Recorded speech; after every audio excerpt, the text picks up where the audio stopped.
Olá pessoal, tudo certo? Então, eu pretendo conversar um pouco com vocês aqui sobre análise de frequência, tá?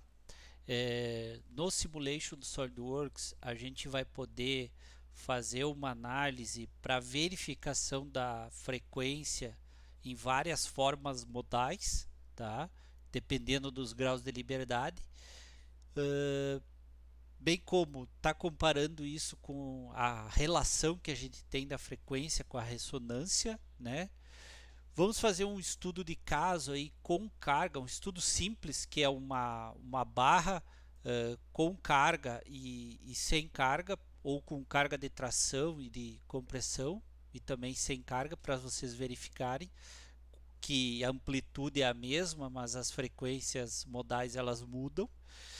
E também vamos fazer uma verificação de frequências também num outro estudo de caso ao qual nós temos um eixo e uma polia e vamos colocar uma determinada rotação por minuto, aí um RPM, e verificar se isso está ou não dentro das frequências naturais do conjunto, tá?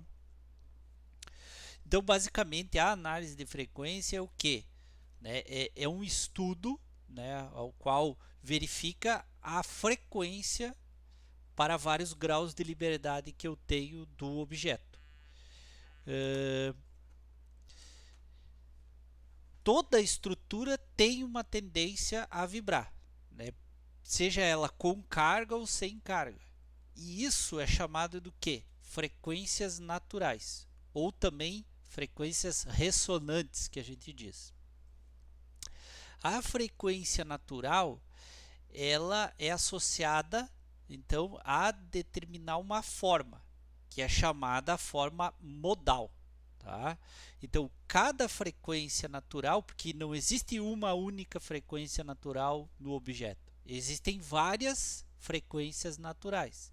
Ela acontece em x Hz, depois 2, 3, 5 x Hz e assim sucessivamente.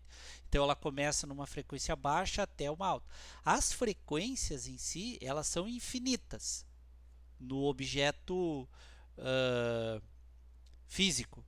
Porém, aqui no software, a gente vai determinar quantas, que no caso seriam finitas, quantas frequências que a gente quer, que é chamado de forma modal. Geralmente isso está associado ao que?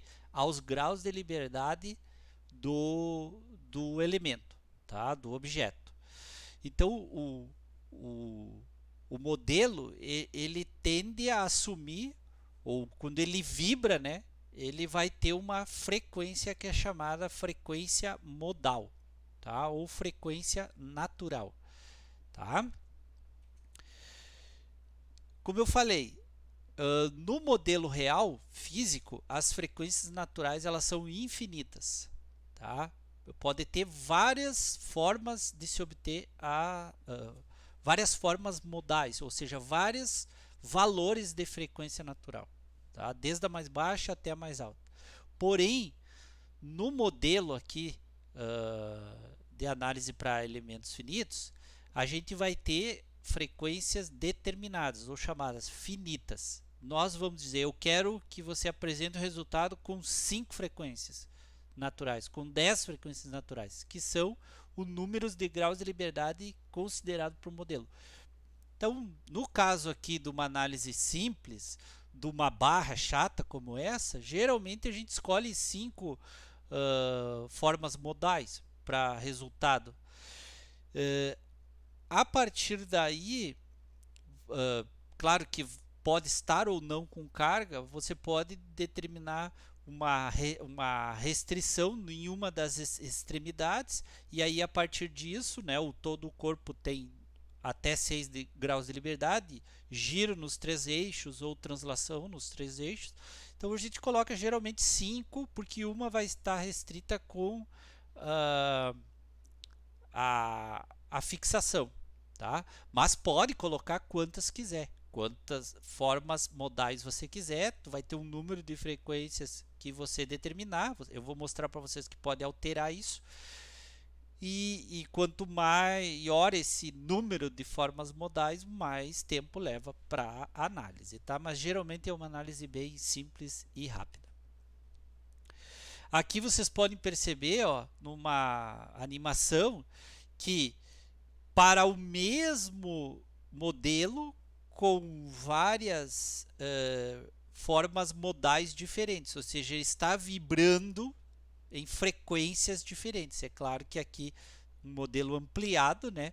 Mas essa barra chata em si, sendo restrita nas duas extremidades, então colocou-se uma geometria fixa nas duas extremidades, ela pode oscilar dessa forma, pode oscilar dessa, pode ter torção com oscilação ao mesmo tempo, né? Então vejam que cada forma de oscilar a peça, ela possui frequências ressonantes diferentes ou formas modais diferentes. Que o segredo é o quê? Comparar a frequência calculada no software com uma possível ocorrência de frequência natural no modelo físico. E aí entraria em ressonância, né? É o tal negócio aquele do embalar um balanço, né? Então, se cada vez que o balanço vem, eu aplico a mesma força, porém com frequência diferente, ou seja, cada vez vai aumentar a amplitude. E esse aumento de amplitude pode vir a ter uma falha no objeto que está sendo analisado. Então, se cada vez, claro que o balanço é para isso, né? A gente vai colocar força. Agora experimenta colocar uma força ao contrário. Quando ele está vindo, você querer embalar, não vai conseguir, ou seja, a amplitude vai diminuir.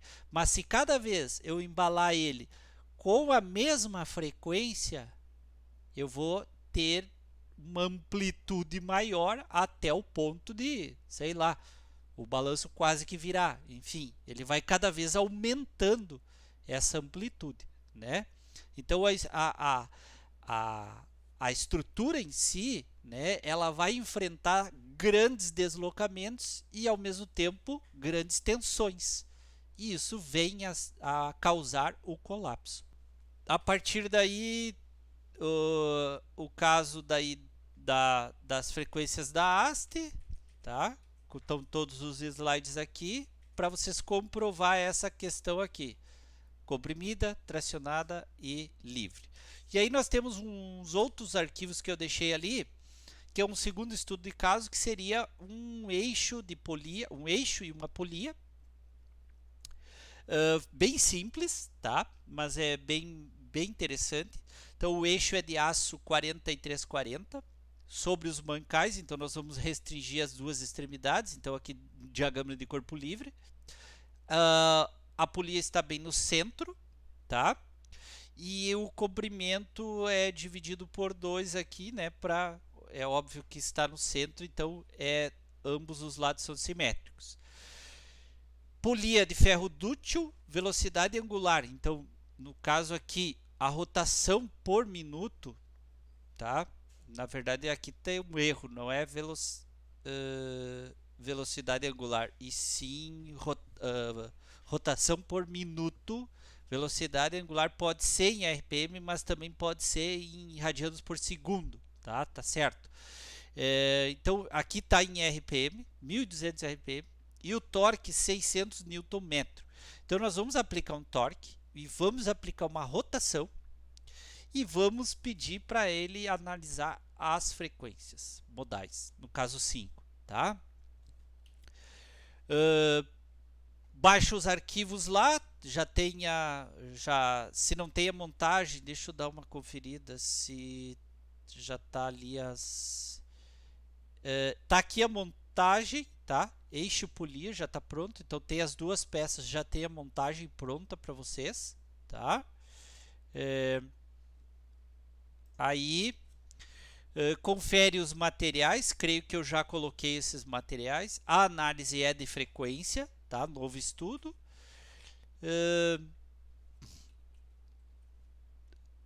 Coloca fixação nas duas extremidades, tá? E aí vai determinar o quê? Uma carga. A carga é um torque, então clica com o direito, seleciona torque aqui, confirma na força, torque. As três faces da polia, eu peguei essas três faces internas aqui, ó, tá? Ó, vocês estão verificando que está em azul. E uma face de referência para colocar a rotação. Aí eu peguei a face do eixo como referência. Então, nesse caso aqui, ficou aqui, ó, nesse sentido aqui, anti-horário, vocês podem perceber aqui, ó, na verdade, o torque, mas eu posso inverter aqui, ó, no caso, tá marcado invertido, tá? Para ficar anti-horário. É óbvio que daí depois a rotação tem que ser definida na mesma direção, né? Tu não vai ter torque para um lado e rotação para outro. Se você quer botar horário, pode, mas aí coloca também a rotação, o torque horário e a rotação horária. Se for o torque anti-horário, defina também a rotação anti-horária, tá? E depois coloca carga novamente, centrífuga, tá? É uma carga centrífuga. Seleciona a face do eixo, 1200, escolhe aqui se não tiver a condição de unidade de rotação por minuto. Eu marquei também inversão aqui para ficar na mesma direção da outra, tá? E não tem aceleração, somente rotação sem aceleração, tá? Ou seja, é uma rotação que ela é estática, tá? Estática, que eu digo, rotação estática é boa, mas enfim, que ela não varia, tá? Sem variação. Malha redefinida, só confere que está padrão e executa o estudo. E aí nós vamos ter os resultados. Lembrando que tem que fazer aquela operação lá de que você quer 5 frequências, né? Propriedades, escolhe 5 frequências, escolhe lá o Direct Sparse como solver, e aí tu vai ter aqui as 5 frequências naturais para essas formas modais, tá? Ou 5 frequências ressonantes, tá? O que eu tenho que cuidar com relação a isso? Bom, 1200 RPM eu posso ter uma verificação de ressonância, ou seja, se devido à massa que eu tenho na minha polia, devido à massa que eu tenho no eixo, devido à distância que está engastado, eu tenho que conferir se essa minha análise gera frequências igual à frequência de rotação. Por quê? Porque na verdade a frequência é ciclo por segundo, né? Que é hertz. Então esse ciclo pode ser linear, que nem um balanço, né? Que ele vai, volta, vai, volta. Ou seja, ciclos por segundo. Aponte lá quantos ciclos ele tinha, 14 ciclos por minuto, né? Então eu tenho aqui uma rotação que é a rotação de trabalho da polia, que é 1200 RPM. Então eu posso, existe uma relação de frequência circular com o RPM, né? Ou seja, a rotação ela é dada por 60 vezes a velocidade angular dividido por 2π, que seria radianos por segundo, né? Ou seja, rotações por minuto para transformar em radianos por segundo, né? Então a frequência pode-se dizer que ela é rotações sobre 60, porque no caso aqui, rotações por minuto. Eu vou dividir por 60 para vir para rotações por segundo, tá? Ou melhor, exatamente. E aí então eu tenho 1200 RPM, que é a rotação de trabalho da polia, dividido por 60 segundos, tá? E eu tenho aqui nesse caso uma frequência de 20 Hz, ou seja, a frequência que vai trabalhar a polia é 20 Hz. Se eu fizer uma análise e uma das frequências modais for o mesmo resultado que 20 Hz, que não é o caso aqui, que a frequência menor que eu tenho aqui é 72, se eu tivesse aqui uma frequência próxima de 20 Hz, com certeza ia entrar em ressonância e ia ter o colapso, né? Ou seja, ela ia... o que acontece? Vou dar um exemplo clássico aqui. Quando você vai lá e vai para a estrada viajar, você está viajando, as tuas rodas têm uma determinada rotação do veículo, dependendo da velocidade que você está. E se elas não estão balanceadas, ou seja, porque se coloca massa lá na roda e em determinadas posições, para quê? Para ter um controle e não entrar em ressonância, ou seja, em determinadas velocidades. Às vezes eu estou a 80 por hora, o volante está tremendo. Se eu vou a 100 por hora, ele não treme mais. Por quê? Porque a 80 por hora gera um determinado RPM lá na roda do veículo, no pneu, que está muito próximo da frequência natural dele. E isso faz que ele queira entrar em ressonância. Então, por isso que a gente faz o balanceamento. No caso aqui de uma polia,